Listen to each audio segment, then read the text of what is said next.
기도하겠습니다. 하나님 감사합니다.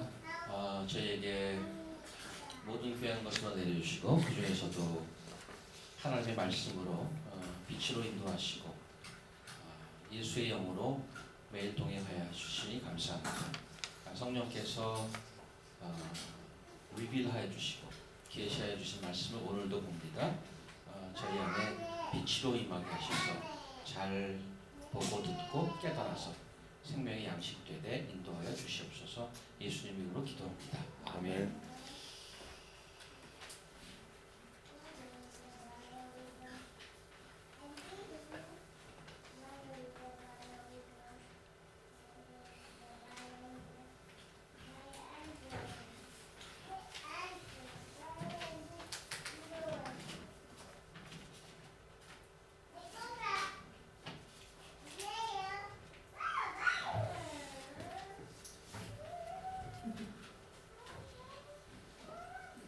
시리안 안디옥 교회 파송으로 지금 선교 여행 중에 있는 바울과 바나바를 우리가 쫓아가고 있습니다.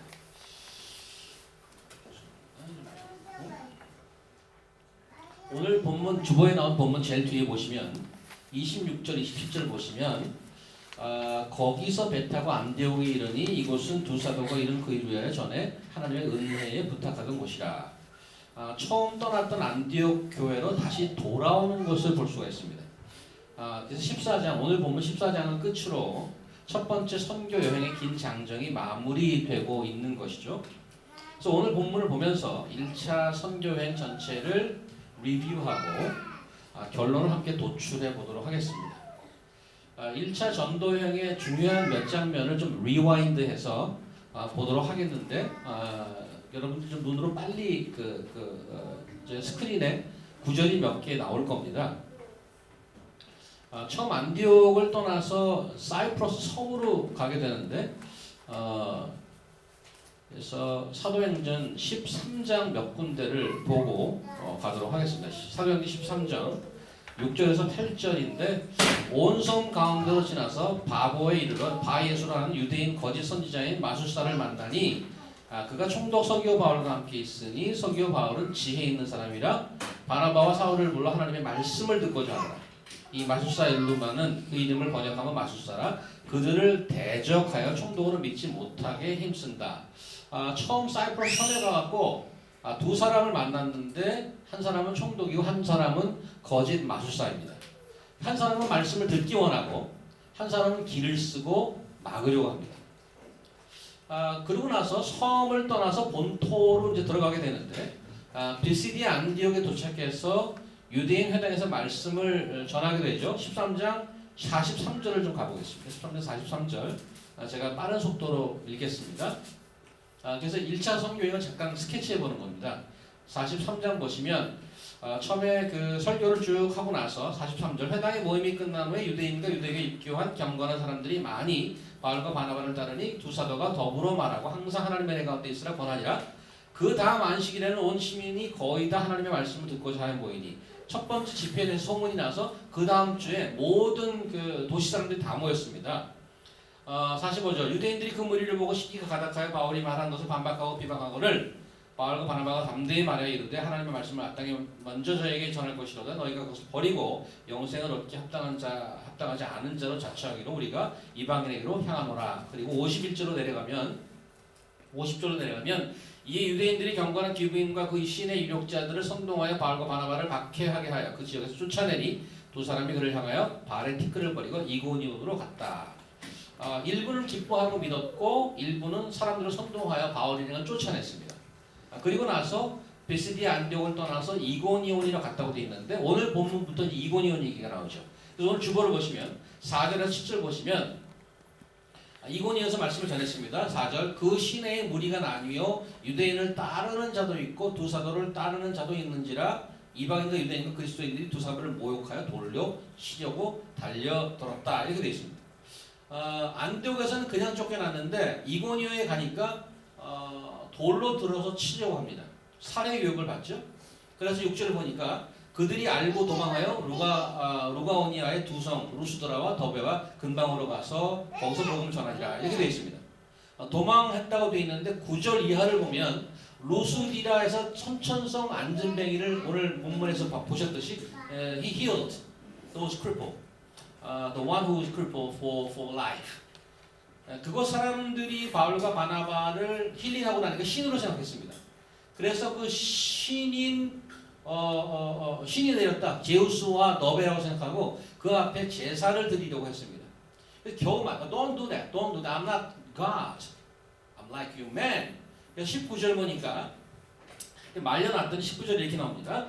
유대인들이 안디옥과 이고니온에서 와서 무리를 충동하니 그들이 돌로 바울을 쳐서 죽은 줄을 알고 치매를 끊어내리라. 처음에는 이거 신이다 하고 신을 추앙하려고 그러다가 제사까지 드리려고 했는데 이고니온과 안디옥에서 원정 온 사람들의 그 선동을 받고 그 다음에 돌을 져서 치려고 합니다. 이 광기죠, 광기. It's crazy. 그 사이프러스 섬에서 시작해서 안디옥을 거쳐서 오늘 이고니온과 루스드라까지 가면서 반복되게 발견되는 공통적인 현상이 있습니다. 그게 어떤 것인가 하면 조용한 적이 없습니다. 가는 곳마다 늘 커다란 파문을 일으키죠. 여기서 파문이라 하면 바울이 가는 곳마다 분열이 발생하더라 이겁니다. 선교팀을 좋아하고 따르는 사람이 있는가 하면 there are those group who hate very much, even raise up the stones and stone to death to them. 그래서 돌로 막 죽이려고 합니다. 자세히 보면 이런 현상은 단순히 인간 바울과 바나바를 향한 것이라기보다 이들이 들고 간 복음 때문에 벌어진 현상입니다. 그래서 복음은 the gospel is not opinion. 복음은 의견이 아닙니다. It is proclamation, declaration, 선언인데 그 선언이라는 게 내 삶과 무관한 것이 아니라 나로 하여금 어떤 결정을 내놓으라고 요구하는 is challenge, 도전입니다. 그거 sounds great. 좋은 얘기네. 이렇게 반응할 수 있는 내용이 아니란 말이죠. 복음이 선포될 때 반응은 그 둘 중에 하나입니다. So what should I do? 그러면 제가 어떻게 해야 되나요? 이러거나 아니면 돌을 들어서 치거나.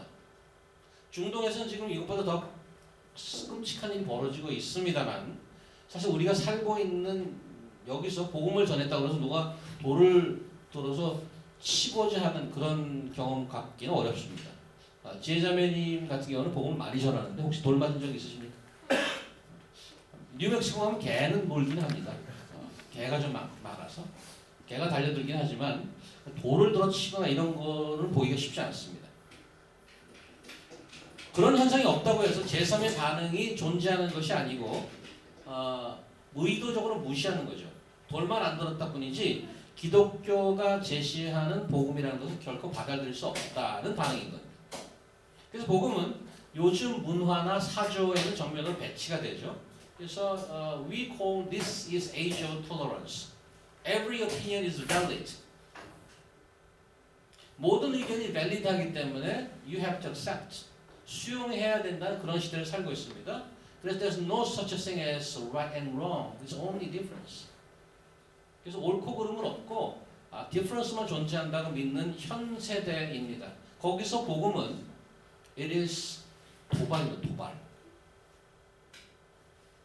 그런데 이런 현상은 사실 요즘 얘기가 아니라는 거죠. 보시다시피 사도 바울 시대로부터 엄청난 파장을 일으켰습니다.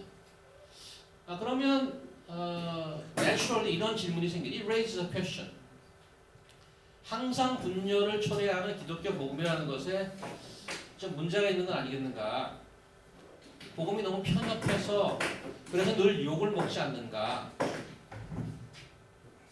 왜 화합과 일치를 만들어내지 않고 자기와 다른 것을 수용하지 않고 복음이란 것이 전해지는 곳마다 분열과 다툼이 있는가? 복음이 정말 좋은 것이라면 그 아래 화합과 일치가 생겨나야 되는 건 아닌가? 이런 질문을 할 수 있습니다.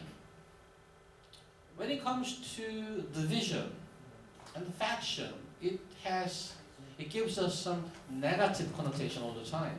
항상 부정적인 의미를 담고 있습니다. 그래서 공동체 안에 division은 we usually say it is bad. When you say division, in community, it is bad. 그래서 우리가 늘 놀이하지 않습니까? 우리에서 오는 통일이다. 화합과 일치는 우리 모두가 추구하는 것입니다. 물론 성경에 화합에 관한 이러한 간절한 기록들이 있습니다. 요한복음 17장 가볼까요?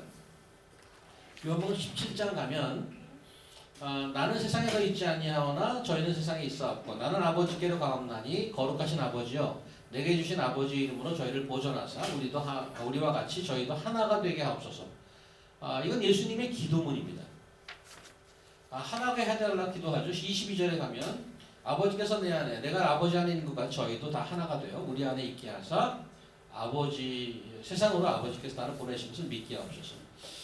이 구절은 예수께서 십자가를 지시기 전에 제자들을 위해서 기도한 내용인데 십자가에 죽고 부활하고 승천할 것을 아신 예수님께서 이 땅에 남겨질 제자들을 위해 기도하는 장면입니다. 성자 하나님과 성부 하나님과 성자 하나님이 하나인 것처럼 이 땅에 남겨질 제자들 안에도 하나가 될 수 있도록 간절히 기도하셨습니다. 예수를 따르는 자들 안에서 perfect unity가 있을 것을 그런 꿈을 꾸셨습니다. 훗날 사도 바울이 교회에 편지하면서 동일한 말로 권면하는 장면이 있죠. 고린도전서 1장을 가면 이렇게 권면합니다. 형제들아 내가 우리 주 예수 그리스도의 이름으로 너희를 권하노니 다 같은 말을 하고 너희 가운데 분쟁이 없이 같은 마음과 같은 뜻으로 온전히 합하라. 분열을 피하고 한 마음 한 뜻이 되라고 합니다. 화합과 하나됨과 일치를 강조하고 있죠. 그런데 잘 보십시오. 성경에는 이러한 구절도 있습니다. 창세기로 가보겠습니다. 창세기 11장 보면 또 말하되 자 성과 대를 쌓아 대 꼭대기를 하늘에 닿게 하여 우리 이름을 내고 온 지면에 흩어짐을 면하자 하였더니 여호와께서 인생들의 쌓는 성과 대를 보시려고 강림하셨더라. 여호와께서 가라사대 이 무리가 한 족속이요 언어도 하나이므로 이같이 시작하였으니 이후로는 그 경영하는 일을 금지할 수 없으리로다. 당시 사람들이 at that time they show perfect harmony. As you know, it is over the project of Babel Tower. 바벨탑 프로젝트에 관련해서 완벽하게 하나 되고 있습니다. 한 마음 한 뜻이죠. 하나님께서 보시고 wow, such a unity, great guys 이렇게 하셨나요? Is satisfied? 그렇지 않았습니다. He worries. 완벽하게 하나 되어 있음에도 불구하고 하나님은 좋아하지 않았단 말이죠. 그래서 하나됨, 일치를 얘기할 때 It's not that simple matter. It makes us think twice. 다시 한번 생각하게 하죠. 신약 성서에 보면 우리가 잘 인식하고 있지 못한 치명적인 하나됨이 있다는 것을 분명히 지적하고 있는데 로마서 5장 가볼까요? 로마서 5장 12절 보면 이런 말씀이 있습니다. 이러므로 한 사람으로 말미암아 죄가 세상에 들어오고 죄로 말미암아 사망이 왔나니 이와 같이 모든 사람이 죄를 지었으므로 사망이 모든 사람에게 이르렀느니라. 자 다시 봅니다. 모든 사람이 죄를 졌고 all the people에게 사망이 이르렀다고 되어 있습니다. 뭐로 하나가 되어 있는가요? 죄와 사망으로 완벽하게 하나 되어 있습니다. 이게 박수를 보낼 만한 유니티, 박수를 보낼 만한 oneness인가요? It is very shocking unity. 굉장히 충격적인 하나됨이죠. 그래서 하나됨이나 일치라고 해서 다 좋은 게 아니란 말입니다. 분열에 대해서 성경은 이렇게 말씀하십니다. 분열에 대해서 성경은 말씀을 갖고 있는데 어떤 말씀을 할 것 같습니까? 제자들을 위해서 하나 되게 해주십시오. 하나님께 기도했던 예수님께서 그 동일한 곳에서 이런 말씀도 하셨습니다. 누가복음 12장 가시면 내가 세상에 화평을 주려고 온 줄 아느냐? 내가 너희에게 이르노니 아니라 도리어 분쟁케 하려 함이로라. 하나됨을 그렇게 강조하고 기도까지 했던 예수께서 화평이 아니라 분쟁을 주러 왔다고 합니다. What a paradox, what a contradictory comments. At one time he prayed to God, please may these people of my followers be one in mind and heart. Now here, don't think that I come for peace, but I come for division and faction and fight. 이게 무슨 말인가요? 고린도전서 1장을 가면 이런 말씀이 있습니다. 그것을 좀 이해할 만한 설명이죠. 십자가의 도가 멸망하는 자에게는 미련한 것이요 구원을 얻는 우리에게는 하나님의 능력이라. 동일한 십자가 복음이 전해졌는데 반응이 달랐습니다. 십자가의 복음이 선포되면 it causes division. 성경이 유일하게 인정하는 분열이자 구분입니다. 어떤 분열이죠? 멸망하는 자와 구원 얻는 자로 갈립니다.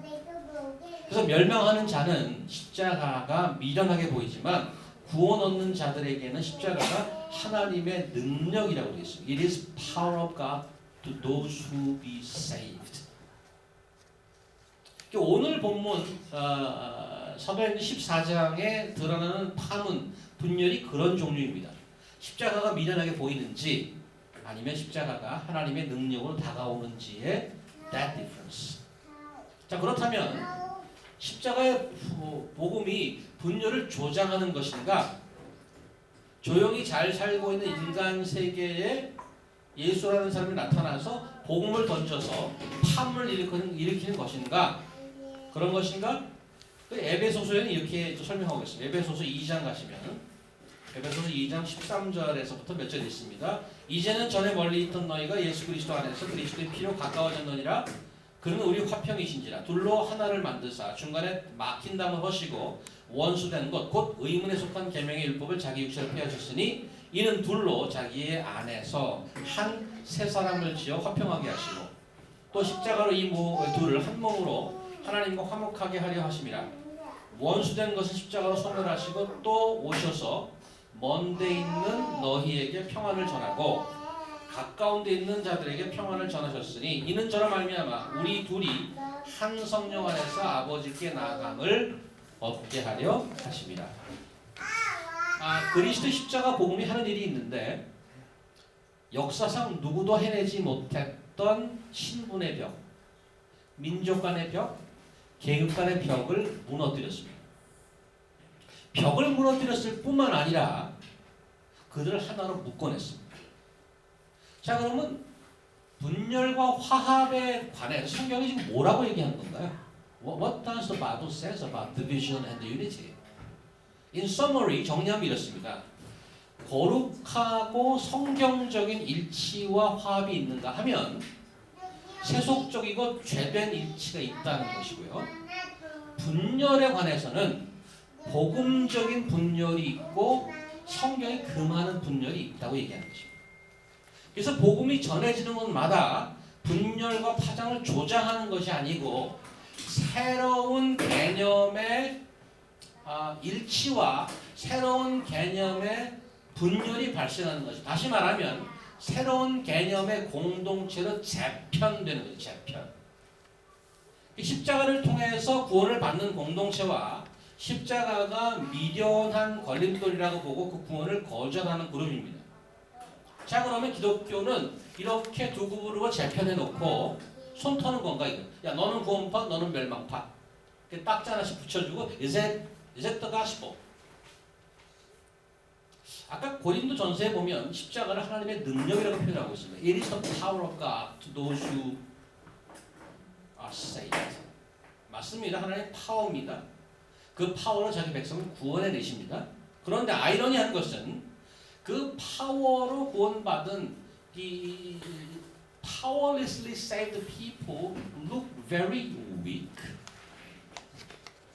하나님의 파워가 임해서 구원받은 백성도 굉장히 약해 보인다는 것이죠. 오늘 바울의 선교팀을 보면 늘 파장을 일으키고 힘있게 나가는 것 같지만 오늘 성경을 읽다가 반대하는 자들이 나타나서 그중 몇 명을 반 죽여놓고 떠났더라. 아니면 바울에게 돌을 드는 자마다 그 머리가 돌로 변했더라. 이런 구절이 안 나타난단 말이죠. 그런 구절이 한 군데도 없어요. 바울과 바나바는 반대하는 이들에게 늘 쫓기거나 도망하거나 했습니다. 그래서 복음이 믿는 자를 구원하는 하나님의 파워라고 하면서 그 파워를 자기를 반대하는 자를 혼내주거나 제거하는 데 사용하지 않더란 말이에요. 여기서 복음을 이해하는 키가 있습니다. 하나님의 기준으로 한다면 그 앞에서 살아남을 인간은 하나도 없습니다. 전지하신 하나님의 정보력, 여러분이 뭐 하는지 다 압니다. He knows everything about you.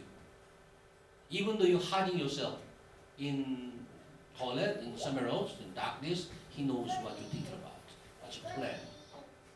전지하신 하나님의 정보력과 전능하신 하나님의 능력 앞에 숨거나 피하거나 대항할 수 있는 인간은 하나도 없습니다. 그런데 기독교가 그 하나님의 힘을 가지고자 했을 때 늘 실패했습니다. That is irony. 왜냐하면 복음의 능력은 구원하는 힘이지 굴림하고 때리는 힘이 아니라는 거죠. 하나님께서 언제나 다스리십니다. 하지만 그의 사랑은, 그의 파워는 항상 오래 참고 설득하고 기다립니다. 그래서 사도행전에 나타나는 전도는 이 powerful gospel, 그런데 인간을 사랑해서 아들을 보내신 하나님의 사랑을 닮아 있습니다. 칼과 돌을 집어든 인류를 향해서 십자가를 참아내신 그리스도의 길을 따라간 것이 사도행전의 전도 여행의 모습인 것입니다. 자, 1차 여행의 마무리하면서 지도를 한번 보겠습니다.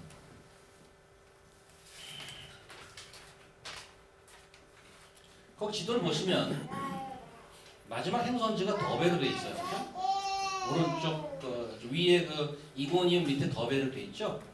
근데 오른쪽에 보면 안디옥 그 출발지가 나와 있습니다. 안디옥. 지금 그냥 지도상에 보기에는 가장 상식적이고 가장 리저너블한 리터닝 루트는 그 육로를 통해서 안디옥으로 가는 겁니다. 그죠? 근데 사실 그 왔던 도시로 다시 돌아가고 있습니다. 21절 보니까 복음을 더 배송해서 전하여 많은 사람을 제자로 삼고 루스드라와 이고니온과 안디옥으로 돌아가서, 이거는 지금 왔던 길의 역순입니다. 루스드라와 이고니온과 안디옥으로 돌아갔다고 그래요. 거기서 무슨 일이 있었었죠? 돌 맞거나 쫓겨나거나 도망하거나 그랬습니다. 살해 위협을 받았던 것입니다. 그런데 그 길을 다시 갑니다. 거길 왜 가죠? 거길 왜 갑니까? 22절 보시니까 제자들의 마음을 굳게 하여 이 믿음에 머물러 있으라 권하기 위해서. 자기는 도망 다녔지만 복음이 떨어진, 피자시 떨어진 곳에 거기에 늘 제자가 생겨났습니다. Even though it is handful of people. 가는 곳마다 경황 없이 쫓겨나가는 도망가곤 했지만 복음이 전해지는 곳마다 제자들이 생긴 건데, 20절 같은 데 보면 루스드레에서 사람들이 돌을 들어 쳐서 바울을 죽였습니다. 죽은 줄 알고 내다 버렸어요. 근데 그렇게 하고 나갔는데 거기에 누가 둘러서 있다고 그랬어요? 제자들이 둘러섰을 때.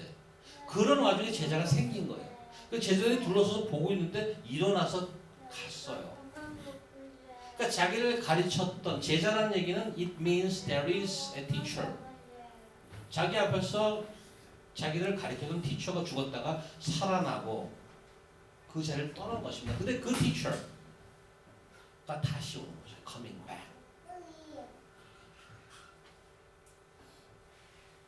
4절 보면 이고니온에서도 돌을 들어 치려는 자가 있었지만 두 사도를 따르는 제자들이 있었다고 되어 있고요.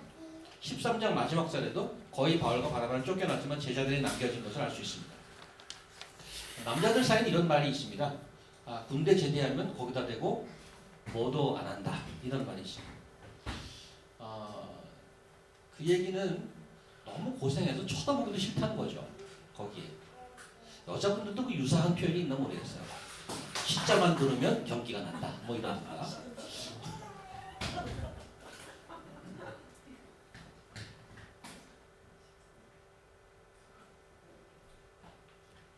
일반적으로 힘들고 고생하거나 안 좋은 경험을 한 곳이 있으면 다시 가보고 싶지 않습니다, 사실은. 왜? 그 기억이 자꾸 나니까. 여러분들도 그런 기억이 나는 그런 적이 있을지 모르겠어요. How Peter would not have that kind of experience in Dyckman Street. He has moved to Dyckman Street, Peter, and while having lived in the most peaceful and beautiful country in the world, Canada, now he came back to U.S., one of the toughest places in New York City.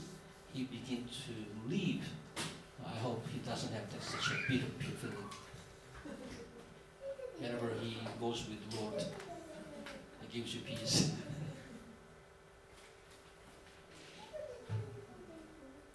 다시는 가보고 싶지 않은데 사도 바울과 바나바는 그 길을 다시 갔다는 단 한 가지 이유. 그곳에 남겨진 제자를 격려하기 위해서. 사도행전은 우리에게 교회는 어떤 것인지 그 성경적 모형을 보여줍니다. 우리 교회에서 하는 B2B 성경 공부 6과가 교회에 관한 공부입니다. 6과 주제 본문이 히브리서 10장 24, 26절인데 아마 미경자매나 지혜자매가 다시 또 외우고 있지 않을까 생각이 드는데 어떻게 리트리브가 되겠습니까?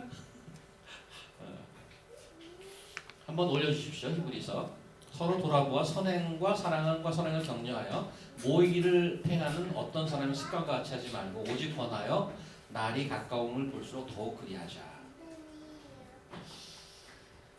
성경적 교회는 온전히 예배하는 교회 아닙니까? 온전한 예배란 오늘 설교가 그 뒤에 그 어떤 얘기를 하나 할 게 있어서 약간 길 수 있습니다. 그래서 우리 주일학교는 Can you come back in 10 minutes? 10 minutes. 마무리를 잘 하고 싶은 생각이 있어서 그래서 전령을 보내도록 하겠습니다. 전령을 보내도록 하겠습니다. 10미니트만 있다 오세요. 우리 주일학교는. 땡큐.